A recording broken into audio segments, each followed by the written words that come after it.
German भाषा कई विदेशियों को बहुत कठिन लगती है। मैंने भी अपनी शुरुआती दिनों में काफी स्ट्रगल किया है, खासकर कुछ कठिन जर्मन शब्द बोलने में। जैसे माचिस की तीली के लिए जर्मन शब्द है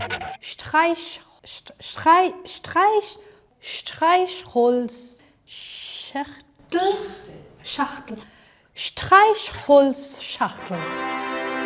बीते कुछ सालों में मैंने कुछ ऐसे पैटर्न खोजे हैं जो आपके लिए जर्मन भाषा को समझना आसान बना सकते हैं। ये रही जर्मन को लेकर मेरी सबसे खास 3 ट्रिक्स। नंबर 1, छोटे शब्दों या डी वॉर्टशन से दोस्ती कीजिए। जैसे हर भाषा में कुछ छोटे छोटे शब्द होते हैं ना, जर्मन में भी ऐसे कई छोटे शब्द हैं।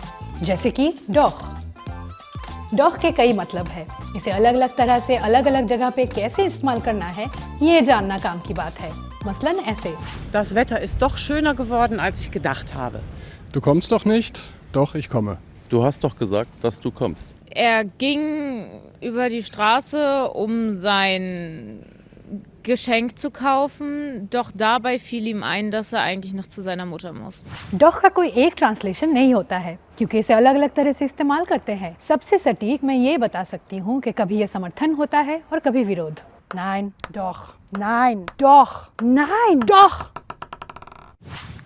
हिंदी में इसके लिए सबसे सही शब्द क्या होगा? डॉख कमोबेश वैसे इस्तेमाल होता है जैसे हम बातचीत में तो का इस्तेमाल करते हैं।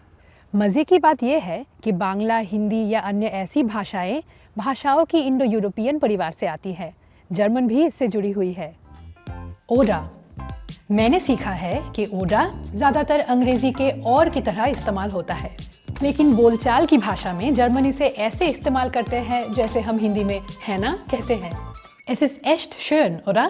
Du kommst heute, oder? Number 2, pronunciation को जितना हो सके उतना करीब रखना सीखें। जर्मन लोगों को कोई बात समझाना आसान होगा अगर आप प्रोनाउंसिएशन या आउस्प्राखे पर कमांड हासिल कर लें। ये थोड़ा चैलेंजिंग है क्योंकि जर्मन में ऐसे कई साउंड है जिन्हें बोलना थोड़ा मुश्किल है। जैसे जर्मन आर, जो हिंदी की तीनों र से काफ़ी अलग ढंग से बोला जाता है। र, ड़, ड़।